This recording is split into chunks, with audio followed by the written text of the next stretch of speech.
On considère ici une fonction f de R dans R continue en 0 et telle que l'image d'une somme est la somme des images. Et on va alors montrer que f est une fonction linéaire.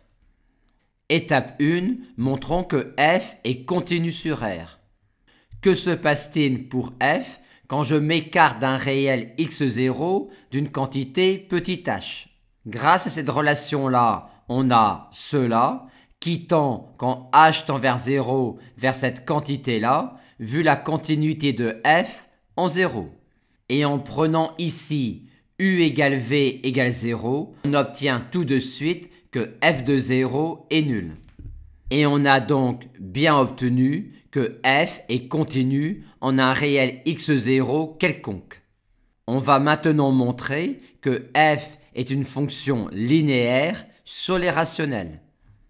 On a déjà vu que f de 0 est nul. On en déduit en prenant u égale x et v égale moins x que f est une fonction impaire sur R. Maintenant, vu que l'image d'une somme est la somme des images, on a directement cela par récurrence immédiate. Donc l'image de f de n en fonction de f de 1 pour n entier naturel et même pour n entier relatif vu que f est impair. En écrivant ensuite cela pour x égale 1 sur n où n est un entier naturel non nul, on a cette relation-là.